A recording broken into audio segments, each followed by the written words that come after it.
Halo semuanya, saya Vincent Candi. Jadi saya akan jelaskan jawaban dari ujian akhir semester mata kuliah jaringan komputer. Nah, jadi sifat ujiannya ini open book. Jadi begitu. Yang pertama soalnya adalah perhatikan topologi switch layer 2 pada gambar di bawah ini. Nih, bisa dilihat soal A dengan asumsi semua switch dimulai dengan table switch forwarding kosong. Host X dengan alamat fisik X mengirimkan paket yang dituju untuk host Z. Istilah tabel di bawah dengan semua paket yang dikirim melalui jaringan sampai pesan tiba di host Z. Anda dapat mengabaikan pemrosesan paket, latensi, dan waktu transmisi. Sebutkan paket yang ditransmisikan secara bersamaan. Jelaskan. Nah, jadi jawabannya di sini. Pertama kita bikin tabel dulu, yaitu yang time pertama, ini yang 0, 1, 2, 3, 4, dan 5. Jadi ini dikirim oleh table X, yang 0 di link ini, sumbernya ini, destinasinya ke Z semua, sumbernya X semua. Jadi ini send by device-nya ini. Oke. Jadi penjelasan gini. Pertama, host X mengirimkan paket ke host Z, lalu switch A teruskan paket ke semua port kecuali port yang ke satu, yang pertama. Di port 1. Dan terkait dengan informasi host ke Z dalam tabel penulisan. Jadi switch B teruskan paket semua port kecuali port 3. Switch B itu ke port kecuali port 3. Tersambung ke host Y. Kedua yang kedua switch C. Switch C dapat paket dari switch B. Lalu switch C ini periksa alamat fisik Z dalam paket dan verifikasi tabel penulisannya tidak ada informasi apapun tentang switch C. Tentang Z maksudnya. So sorry. Terus jadi switch C meneruskan paket semua port kecuali port 7 yang terhubung ke host Z. Ketiga, switch B dapat paket dari switch C, terus switch B mendeteksi alamat fisik Z, dan menemukan bahwa Z terhubung ke port 6. Port 6. Nih, mana? Port 6 nih. Jadi, switch B teruskan paket ke port 6. Habis itu, yang keempat, switch C dapat paket dari switch B. Switch C melihat alamat fisik Z dan paket mengetahui bahwa Z terhubung ke port 7. Z-nya juga terhubung ke port 7. Jadi switch C teruskan paket ke port 7. Dan yang kelima, host Z dapat paket dari switch C. Paket yang dikirim bersamaan adalah paket yang dikirimkan dari switch A. Yang bersamaan itu switch A ke B. Pada angka 1 dan paket yang dikirim dari switch C ke switch B pada angka 2. Yang kedua.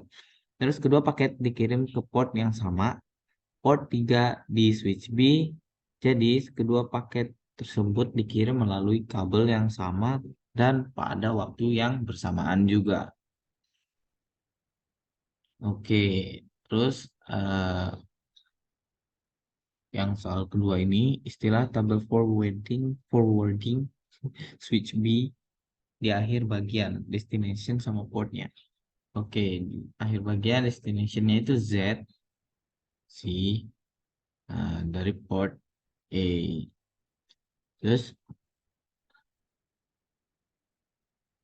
pada yang langkah 5 atau yang kelima tadi, switch B dapat paket dari switch C yang ditujukan untuk host Z. Switch B akan menambahkan informasi tentang Z ke tabel forwardingnya, yaitu Z terhubung ke port 6. Oleh karena itu, tabel forwarding switch B akan menjadi seperti ini. Jadi destinationnya itu X, portnya yang ketiga. ya, destination-nya Y, yang port di 4. Terus destination-nya Z, port yang ke-6. Nah,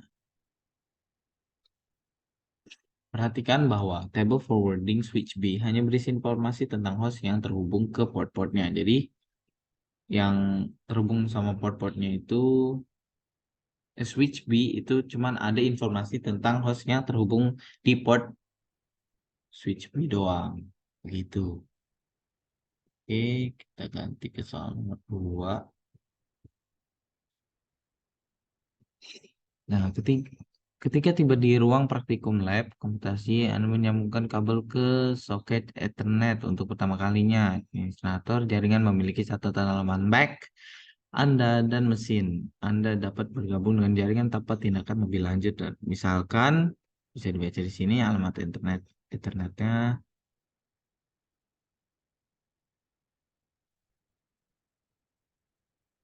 Oke, jadi eh, ini soalnya adalah tuliskan urutan pertukaran protokol yang terjadi pada tautan Ethernet kabel hingga Anda dapat mengirim satu package ke ini IP-nya. Anda tidak perlu jelaskan package yang sertakan paket ARP dan DHCP sebutkan. Oh, berarti ini yang kayak kemarin.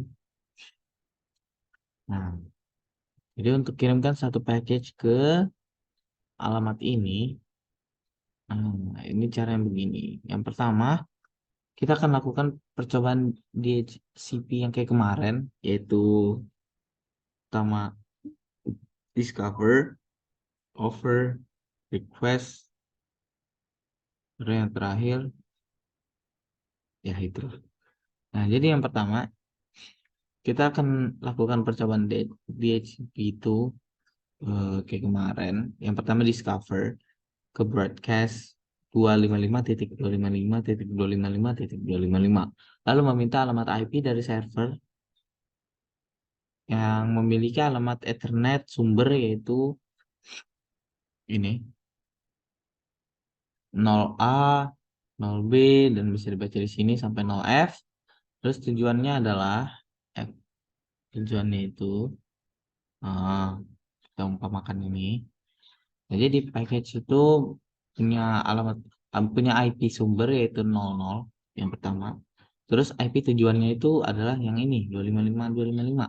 Ah, lalu server akan menerima permintaan tadi lalu memberikan penawaran yaitu offer yang kedua ke broadcast 255 255 255 255 untuk tawarkan alamat IP 131.1.1 bisa dilihat di sini ke device yang kita akan gunakan. Jadi package-nya memiliki alamat internet ini dan tujuannya ini paket punya IP sumber yaitu ini dan alamat IP tujuannya adalah yang 2555 ini. Lalu kita akan menerima tawaran DHCP yaitu request. Kita akan terima penawarannya, baru kita akan meminta lagi ke broadcast 255 untuk konfirmasi diterimanya IP tersebut dari server. Nah, jadi package ini memiliki IP 000 sumbernya dan IP tujuannya 255 255 255. Terus server akan menerima permintaan lalu mengirimkan pengakuan yaitu pack ke IP yang tadi. Untuk mengakui pemberian IP itu pada laptop yang kita pakai, package ini memiliki alamat sumber yaitu ini. Nah, alamat sumbernya adalah ini. Package-nya alamat sumber ini. Ini. IP tujuannya ini. Nah, bisa dilihat di sini. Oke. Terus paket paket itu ada informasi lain kayak alamat gateway-nya yaitu ini, netmask jaringannya yaitu 255.255.0 dan waktu sewa itu kayak berapa lama kita memakai IP itu. Berapa lama laptop kita menyambung dengan IP tersebut. Terus laptop kita akan dapat pengakuan DHCP lalu membuat IP 131 ini sebagai IP-nya. Jadi laptop kita mengetahui alamat gateway-nya yaitu ini. sebagai router yang dipakai untuk mengirimkan package ke jaringan lainnya.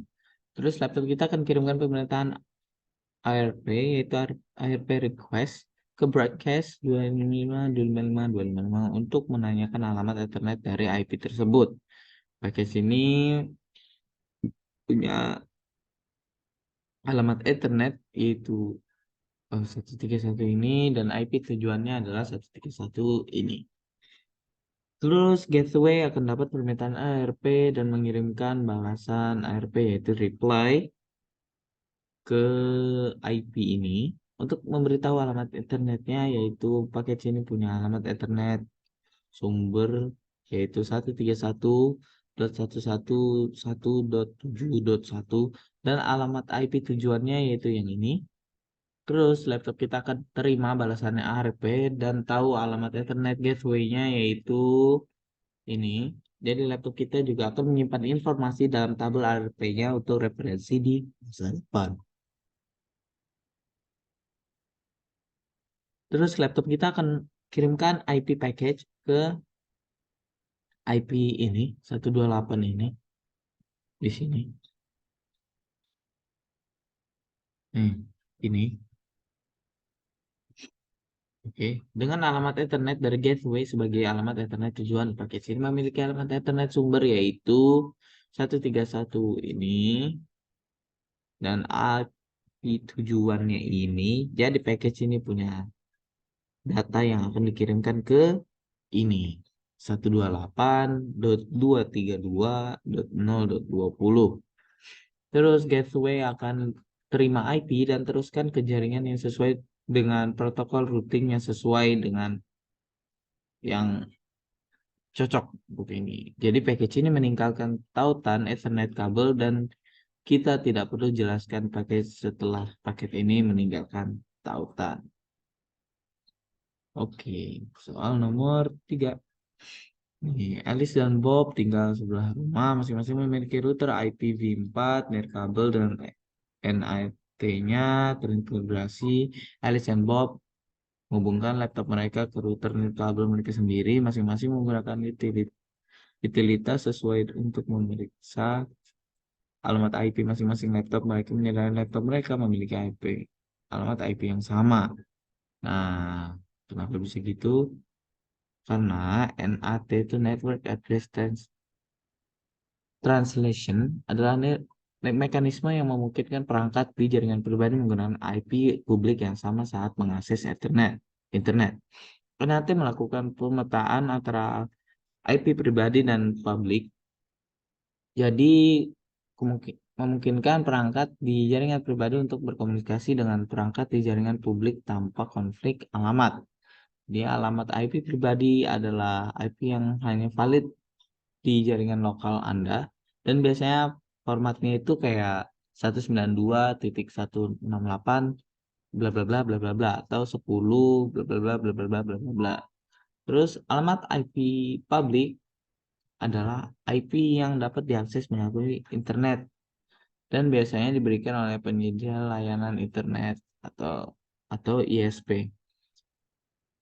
Jika Alice dan Bob memiliki router nirkabel dengan NAT internasional, laptop mereka menerima IP pribadi dari router masing-masing, dan router menggunakan alamat IP publik yang sama untuk menghubungkan laptop ke internet.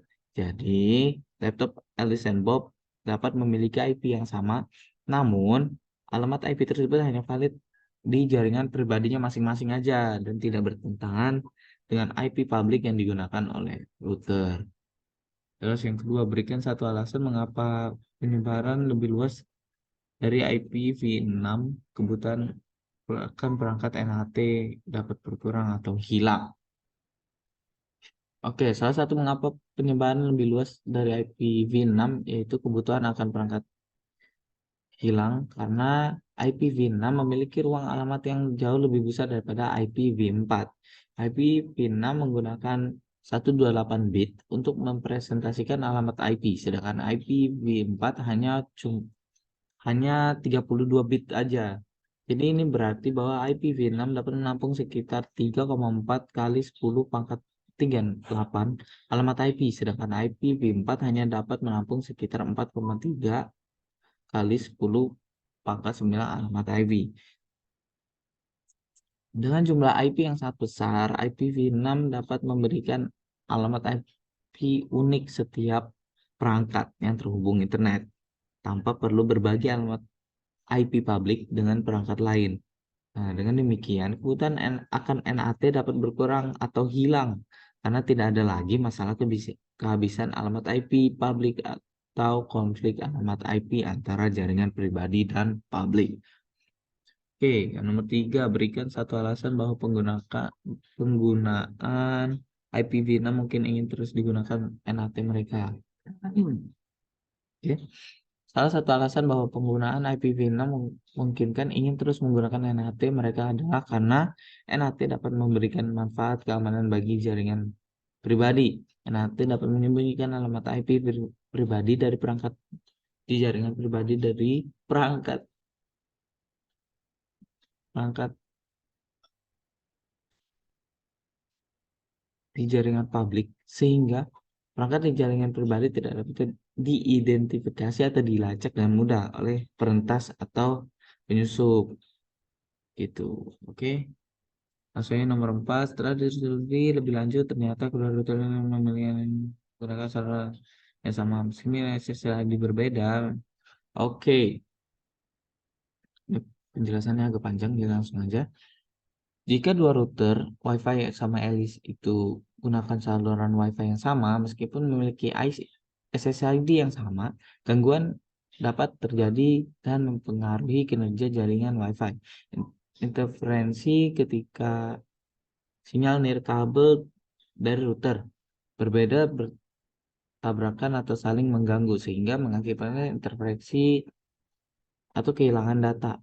Penurunan kinerja terjadi ketika perangkat nirkabel harus bersaing untuk menggunakan satu saluran nirkabel yang sama, sehingga mengakibatkan penundaan, antrian, atau penglambatan. Hal ini dimungkinkan karena saluran Wi-Fi adalah rentang frekuensi yang digunakan router Wi-Fi untuk mengirimkan dan menerima data. Saluran WLAN yang berbeda tersedia tergantung pada standar WLAN yang digunakan. Namun, beberapa saluran radio mungkin tumpang tindih atau berdekatan dengan saluran lainnya. Nah, jadi sehingga semua saluran radio bersih atau mengganggu. Itu tidak berarti tidak ada saluran radio yang mengganggu. Nah, tidak ada. Oleh karena itu, router Wi-Fi Anda harus memiliki saluran Wi-Fi terbaik untuk jaringan Anda. Dengan mempertimbangkan faktor-faktor seperti ketersediaan, kebersihan, dan kemacetan saluran, pengoperasian yang sesuai dengan standar ideal mengharuskan router Wi-Fi mampu beradaptasi dengan kondisi lingkungan dan beralih ke saluran Wi-Fi yang lebih baik. Jika saluran Wi-Fi sedang digunakan mengalami gangguan atau penurunan kinerja, salah satu caranya adalah dengan mengubah saluran Wi-Fi yang digunakan. Nah, jadi dia nge-switch gitu ke jaringan Wi-Fi yang lebih baik. Oleh karena itu, satu atau kedua router Wi-Fi agar tidak menggunakan saluran Wi-Fi yang sama, tumpang tindih, hal ini dapat dicapai dengan memindai saluran radio yang tersedia menggunakan utilitas yang sesuai dan memilih saluran radio yang paling bersih dan bebas akan gangguan. Hal ini juga dapat dicapai dengan menggunakan fitur pemilihan saluran otomatis pada beberapa router Wi-Fi yang secara otomatis memilih saluran Wi-Fi yang terbaik untuk Anda pilih sebagai jaringan Anda. Oke, sekian itu aja penjelasannya. Soalnya udah habis. Ini juga udah habis jawabannya. Sekian, terima kasih. Sampai jumpa.